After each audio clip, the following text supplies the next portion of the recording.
그리고 8월 15일에는요. 정말로 할리우드의 빅 기대작 한 편이 있었습니다. 네, 크리스토퍼 놀란 감독의 오펜하이머. 네. 오펜하이머. 그렇죠. 그래서 그 극장 쪽 가면 최근에 예전에는 이제 극장이 좀 시들했다, 사람들이 없다라고 하는데요. 지금은 한 달 정도 지나면서 굉장히 많아졌습니다. 그 개봉날 아침에 봤던 게시글 하나가 기억이 나요. 네. 그날 아침에 뭐라고 그 글이 써 있었냐면은 네. 자기가 이제 예매를 하려고 들어갔는데 네. 아침 6시 반이 첫 상영인데 그래요? 아침 6시 반이 매진인 거야. 네? 오펜하이머요? 예. 그 글을 제가 보고 네네. 야, 그렇긴 한데 제가 봤을 때 그 6시 반께 아마 아이맥스였던 걸 기억을 해요. 예. 그 저기 그 특정 잘 나가 그러니까 용화면 그쵸, 있잖아요. 네. 예. 그렇죠. 왜냐하면 또 그 크리스토퍼 놀란 감독의 작품들은 예. 아이맥스 카메라로 찍다 보니까 촬영이 되고 그래서 그러니까 일반 카메라로 찍고 아이맥스 그쵸. 비율에 맞게 늘린 게 아니라 맞아요. 아이맥스 카메라로 찍었죠. 그렇죠. 맞아요. 그래서 관객분들은 아니 아침 그 조조라도 새벽 6시 반이라도 보겠다라고 해서 아마 그렇게들 많이 예매를 하고 매진된 걸로 보입니다. 저 아직 못 봤는데. 네네네. 그래서 재미가 있습니까 없습니까? 이건 재밌고요. 그리고 완성도도 높고 이게 뭐냐면 인셉션 때와는 좀 다른 게 인터스텔라 때와도 또 다른 게 너무 유려해요.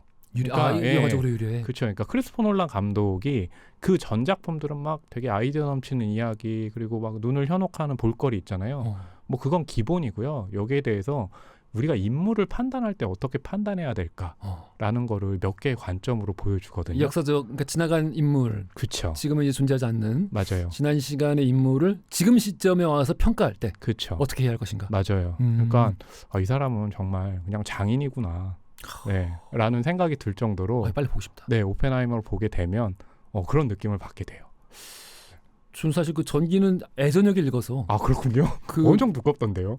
이거 나오자마자 빨리 읽었어. 와. 근데 네네네. 저는 이제 과학에도 관심 많으니까. 네네네. 근데 그래서 사실 저는 이거 꼭 극장에서 이 생각을 했었는데 방금 그 말 듣자마자 봐야겠다. 그러니까 그런 생각이 드네요. 오펜하이머라고 할 때 저같이 이제 뭐 그 아메리칸 프로메테우스라는 평전 책을 읽지 않은 사람들에게는 이 사람이 원자폭탄을 만들었던 사람이구나. 그리고 그 원자폭탄이 처음으로 이제 일본에 투하가 돼가지고 많은 민간인들이 죽었구나. 이 정도를 가지고 있어서 아마 이제 크리스토퍼 놀란이 그 부분을 이야기하는구나라고 처음에 생각했어요. 정보가 없었기 때문에. 근데 이 영화 같은 경우는 상영 시간이 3시간인데요. 그렇지. 1시간 반 정도까지는 그 폭탄을 제조하는 과정, 어떻게 이 프로젝트가 시작됐는지를 보여줘요. 그 중반쯤에 이제 그 원자폭탄 맨하탄 프로젝트를 시도를 하잖아요. 그래서 처음 폭발을 하잖아요. 그 장면 이후로는 그 뒤에 또 이 오펜하이머라는 인물이 자신의 발명품 폭탄 때문에 어떤 또 심리적인 복잡한 과정을 거치는지를 보여주거든요. 내적 갈등도 있고 맞아요. 거기다가 이제 그 당시 또 소위 빨갱이로 몰리면서 맞아요. 많은 고초를 겪기도 했고 그렇죠. 그랬는데 당시 이게 옛날에 다큐멘터리 보면서 그 오펜하이머가 자기 스스로 그러니까 이제 그 폭탄 개발 이후에 네네네. 소에 대해서 여러 가지 이야기를 하면서 네네. 나는 죽음 그 자체 세상의 파괴자가 되었다. 그렇죠. 라는 그 유명한 네네네. 그 구절을 인용하는 장면이 있는데 네네. 진짜 좀 복잡한 인물이기도 하고 그렇죠. 굉장히 입체적인 인물이구나. 맞아요. 스스로에 대해서 죽음이란 표현을 쓸 정도로. 그렇죠. 그러니까 영화 전반부에는 이제 오펜하이머가 극중에 이제 맷 데이먼이 연기한 장군이 이제 제안을 하는 거죠. 우리가 러시아보다 앞서가지고 이런 이제 원자폭탄 핵실험을 해서 성공을 해야 된다. 근데 그 와중에 오펜하이머는 그 제안을 받아들이는데 그러면서도 폭탄을 발견했을 때 이게 잘못 사용되면 큰 살상무기가 될 수 있고 이 지구가 위험에 빠질 수도 있는데라는 가능성을 알면서도 아마 이제 과학자로서 뭔가를 발명한다는 것, 많은 사람들 모여서 이런 프로젝트를 한다는 것을 받아들이거든요. 근데 이렇게 폭탄을 터트리고 나서 그리고 일본에 투하되고 나서 이제 이 오펜하이머 같은 경우는 내가 지금 무슨 짓을 한 건가? 앞으로 이제 되돌릴 수 없는데 그러면서 이제 그 극 중에 그 트루먼 해리스 대통령 초청을 받잖아요. 그게 또 게리 올드만이 연기를 했어요. 되게 의외로 또 등장을 해가지고 반가웠는데 거기서 오펜하이머가 이런 얘기를 해요. 대통령 제 손에 피가 묻은 것 같습니다. 음. 라는 얘기를 하니까 갑자기 대통령 표정이 싹 바뀌면서 그 대통령이 측근에게 무슨 얘기를 하냐면 징징대는 젊은이 이제 내 방에 들여놓지 마 라고 얘기를 해요. 그러니까 이 오펜하이머가 얼마나 트루먼 약간 나쁜 놈으로 그리는구나. 네, 뭐 약간. 근데 이게 음. 악이라기보다는 실제 있던 내용을 바탕으로 하고 있거든요. 트루먼 네, 평가가 갈리는 대통령이라. 그렇죠. 예, 뭐 예. 전쟁을 임기 동안 2번 겪었고, 네, 그렇죠. 2번 다 승전했고, 네네네. 2차 대전, 그리고 한국 전쟁, 그렇죠. 6.25. 네네네. 트루먼 대통령 그렇구만. 네, 그렇게 하면서 그러니까 딱 봤을 때 뭐 보는 사람의 입장은 그런 거죠. 오펜하이머가 이렇게 폭탄을 발명을 했는데 발명하기 전에 저도 이게 그렇게 나쁜데 사용될 거라는 걸 몰랐을까? 라는 생각을 하게 되는데 이게 순수하게 또 과학적인 관점에서는 그런 것들을 발명하고자 하는 그런 욕망들이 또 있을 거 아니에요. 그러니까 그런 것들이 복잡하게 얽혀 있는데 오펜하이머는요, 이 시점이 굉장히 재미있어요. 예전에 이제 소셜 네트워크 만들었을 때 그런 데이비드 시점 린치. 맞아요. 데이비드 린치가 그런 시점을 가져오는 거를 크리스토퍼 놀란이 좀 비슷하게 활용을 하거든요. 뭐냐면 처음에 오펜하이머의 1인称 시점으로 시작을 해요. 그런 다음에 과거로 돌아보는 거는 일종의 또 전지적인 시점을 보여주고 또 하나 이 폭탄을 터뜨리고 아까 말한 것처럼 이 오펜하이머가 이 학교에서 대학을 할 때 교수 그 노조를 세우기도 하고 또 말씀하신 것처럼 이제 사회주의에 대해서 경도돼 가지고 여자친구가 또 유명한 맞아요. 그런 것도 사회주의자. 나오나요? 그것도 나오거든요. 진 테플로. 플로렌스 퓨가 연기를 했거든요. 그래요? 네.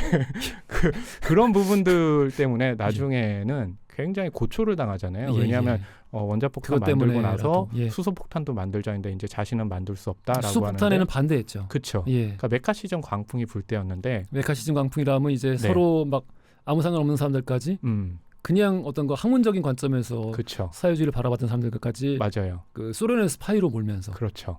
미국 전역이 아주 뜨겁게 불타올랐던. 맞아요.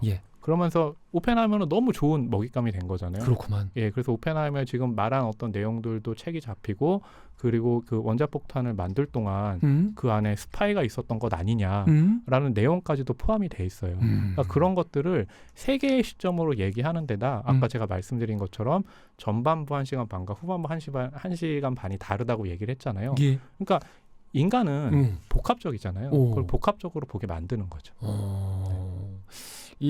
진짜 재밌게 보셨나 봐요. 네. 이렇게 거침없이 재밌었어요? 라는 질문에 거의 뭐 그냥 흥미롭게 속도로. 네네. 이거 알겠습니다. 영화 오펜하이머 관련해서 이야기를 나눠보고 있었는데요. 마저도 들어봐야죠. 너무 이제 오늘 칭찬 일색인데 단점이 전혀 없어. 진짜 뭐 굳이 찍으라면 그 정도로구나. 단점을 또 굳이 얘기할 정도로. 그러니까 단점까지 얘기할까라고 한다면 일단 1시간 반까지는 그 말한 것처럼 여러 시점을 활용을 한다고 했잖아요. 그게 이제 소셜 네트워크 비슷해가지고 저는 그 1시간 반까지 좋긴 하지만 이게 뭐 이렇게 새로운 건 아니네? 라고 얘기를 했는데 1시간 반 이후에 그러니까 오펜하이머라는 인물이 원자폭탄을 발명한 이후에 어떤 또 과정을 거치는가라고 할 때는 더 나아가거든요. 그러니까 확실히 크리스토퍼 놀란 같은 대가들이 남이 했던 거 그냥 그대로 가져와서 사용하고 말겠지 그게 아니라 전에 있던 거를 가지고 어떻게 또 창조적으로 활용을 하느냐 라고 했을 때 저는 이제 오펜하이머의 하이라이트는 1시간 반 이후라고 생각을 하거든요. 결국 단점이 아니었어. 단점이 깨달았더니. 네, 맞아요. 대단하구만. 그래서 이게 IMAX에서 이제 보는 걸로 사람들이 많이 생각을 하고 저 같은 경우도 이제 IMAX에서 봤는데 그 큰 극장에 저는 C열이었어요. 그래서 고개를 올려다봐야 되는데 한 5분 정도까지는 목이 좀 아픈 거예요. 근데 5분이 지나면서 뭐 이렇게 목이 아프다 생각하는 게 아니라 이야기에 푹 빠져들게 되니까 그런 경우가 있지. 그렇죠. 그러니까 그런 생각이 없게 되고 그리고 또 하나 확실히 크리스토퍼 놀란이 인물을 대하는 것 그리고 이런 소재를 대하는 것의 태도가 어떤가라고 하는 게 이 맨하탄 프로젝트를 이제 시범적으로 원자폭탄을 터뜨리는 광경이 있잖아요. 그렇게 되면 막 무지개색처럼 버섯구름이 피어오르고 하는 광경이 있잖아요. 근데 우리는 볼거리 측면에서 저걸 어떻게 보여줄까라고 생각을 하는데 놀란 감독이 아날로그 효과에 더 많은 힘을 쏟다 보니까 아니 그러면 이제는 드디어 이 정신 나간 양반이 왜냐면 인터스텔라에서 불까지 질렀잖아요. 그렇죠, 맞아요. 불을 CG로 만들지 그걸 왜 불을 질러 옥수수밭을. 근데 이번에는 그럼 진짜 그 맨하탄 프로젝트 실험할 때 핵폭탄을 그래서 그런 얘기 있었잖아요. 오펜하이머 영화를 크리스토퍼 놀란이 만들 거다 CG 없이 해서 공포. 아니 이 사람 미친 거 아니야? 그럼 원자폭탄 정말 실제로 터뜨린 거야? 근데 그건 아니었고요. 어떻게 했어? 예, 세트를 실제처럼 만들고요. 예. 그런 분위기를 낼 수 있는 폭탄을 만들긴 했어요. 폭탄을 만들긴 했는데 원자폭탄이나 이런 건 아니고. 그래도 폭탄을 만들었다며. 그런 사람이 어딨냐고. 그렇죠. 그래서 인터스텔라 때는 워낙에 이 사람이 CG 안 쓰고 하니까 아니 이번에 우주에 나가서 찍은 겁니까? 라고 했는데 크리스토퍼 놀란 감독이 나에겐 최고의 칭찬이다 라고 할 정도 있는데, 그러니까 제가 이제 말씀드리고 싶은 건, 그렇다면 그 폭탄이 터지는 광경을 크리스토퍼 놀란 감독은 오펜하이머에서 어떻게 연출했을까라고 했는데요.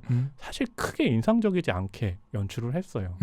그치. 그게 너무 잘한 거죠. 맞아요. 왜냐면 폭발 장면이 스펙타클해버리면은 그쵸. 졸지에 이건 그냥 블록버스터가 돼버리니까. 맞아요. 그리고 아예 이 메시지가 사라져버리고. 그게 바로 핵심이거든요. 그러니까 이 사람이 그걸 보여주려고 이 영화를 만든 게 아니다. 그렇지. 그리고 왜 이미지적으로 그 전작들에 비해서 화려하지 않은가라고 했을 때, 그렇죠. 그 오펜하이머가 했던 고민은 그거잖아요. 자신이 발명한 폭탄 때문에 죄 없는 사람들이 너무 많이 죽었고 그것 때문에 너무 많은 사람들이 고통에 빠뜨렸다. 죄 있는 사람들도 죽었어요. 그렇죠. 예. 그러니까 이걸 가지고 내가 뭔가 즐기고 하려고 이미지를 만든 게 아니다라는 걸 보여주려고 그 장면에 특별하게 정말 많은 사람들이 거기서 이렇게 딱 보면서 어떻게 했을까를 궁금해하거든요. 특별히 인상적이진 않다. 그래요. 예, 라는 게 중요하다라는 걸 좀 말씀드리고 싶고, 그리고 그 시점이 굉장히 여러 가지를 말씀드렸잖아요. 예. 그 중에 하나는 흑백 시점이에요. 이게 과거를 얘기할 때 사용할 수도 있는 거고, 흑백 논리의 그 메카시즘 광풍의 미국 사회를 말할 수도 있는 거고, 예. 거기에 또 하나 굉장히 중요한 게 일종의 반전처럼 숨겨져 있거든요. 뭘까? 네. 말씀드리고 싶은데요. 하지 마. 네, 그러니까요. 예. 많은 것들이 이 사람이 왜 흑백으로 했는지가 또 굉장히 중요하게 또 밝혀지기도 합니다. 그래. 잘 만들었죠. 설명이 좋죠. 예. 설명이 늘 좋지. 무슨 말씀이세요? 네.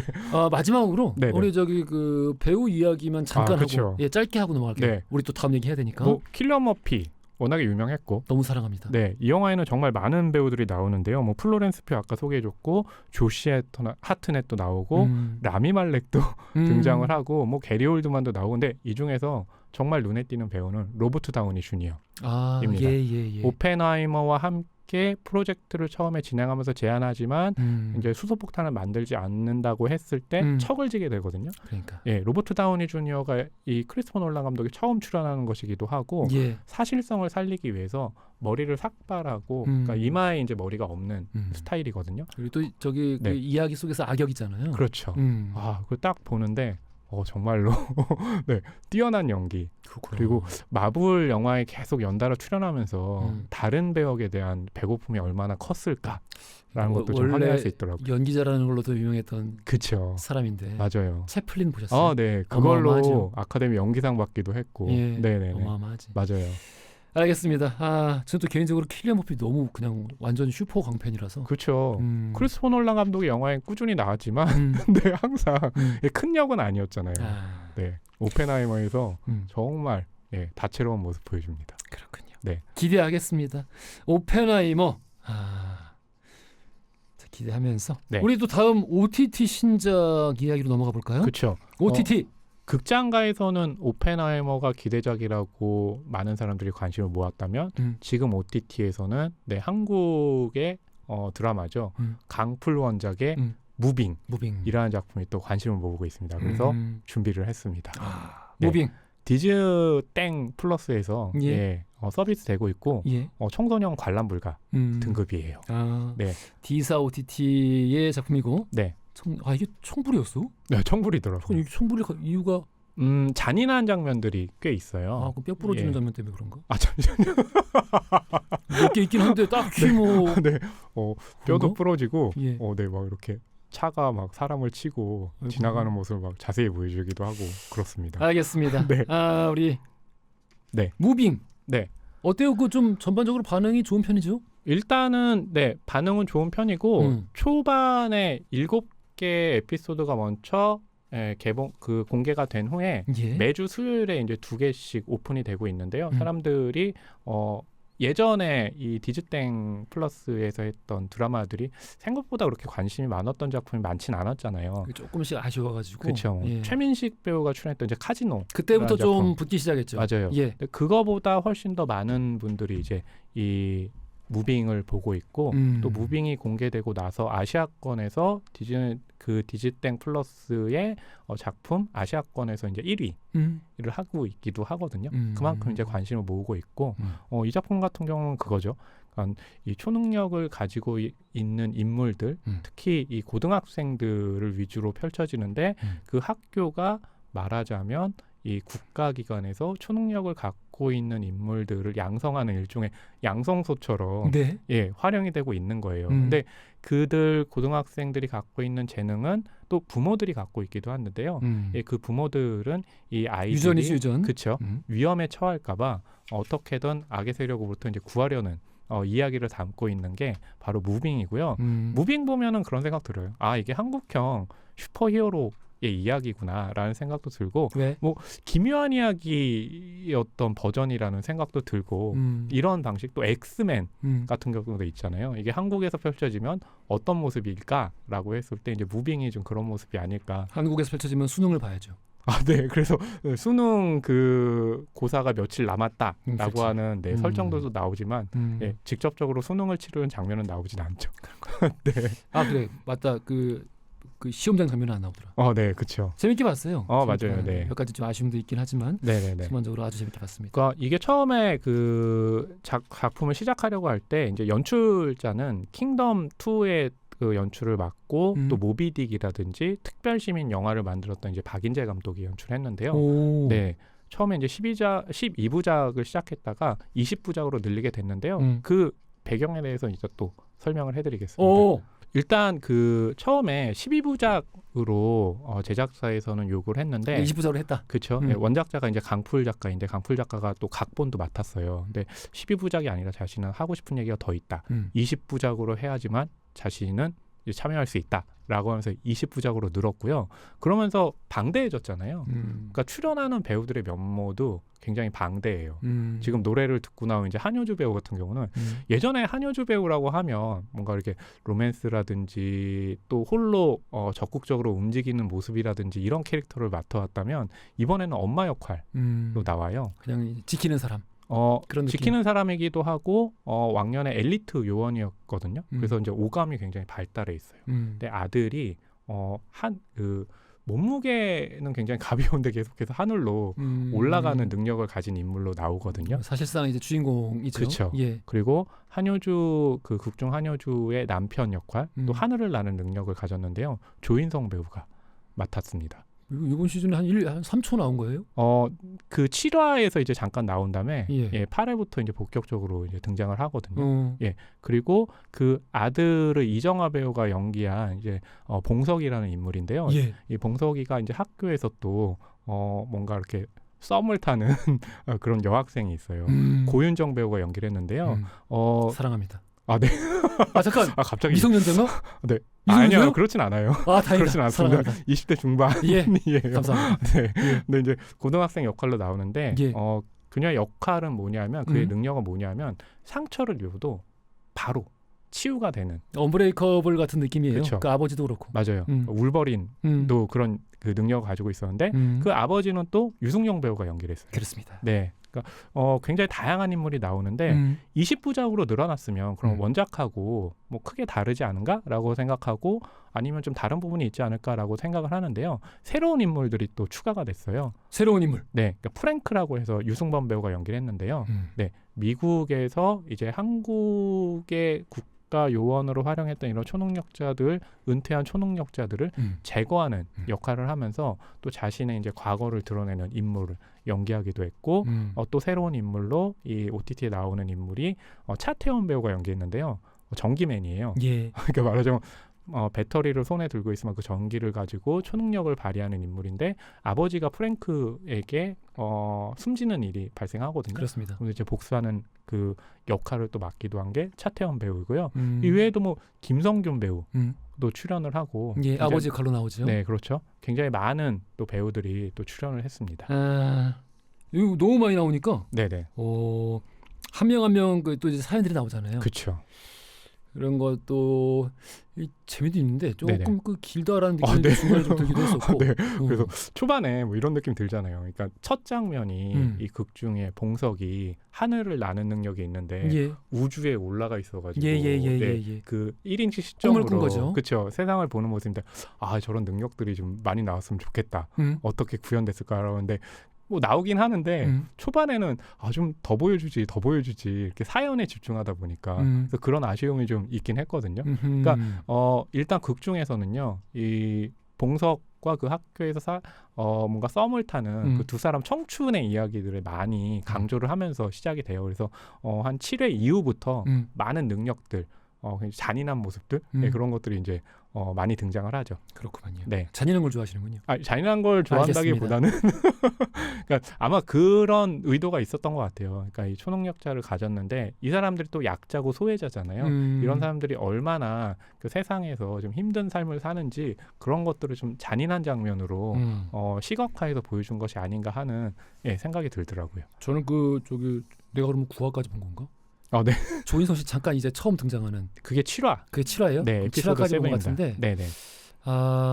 일단 그 주요 인물 한 분이 너무 빨리 비중에 비해 빨리 퇴장을 하신 것 같아서 아쉬운데 아직 퇴장 안 한 거면 좋겠다. 그렇죠. 라는 생각이 들기도 하고. 네네. 총 20부작이라는 말씀이신 거죠, 그러니까. 지금까지는 이제 9화.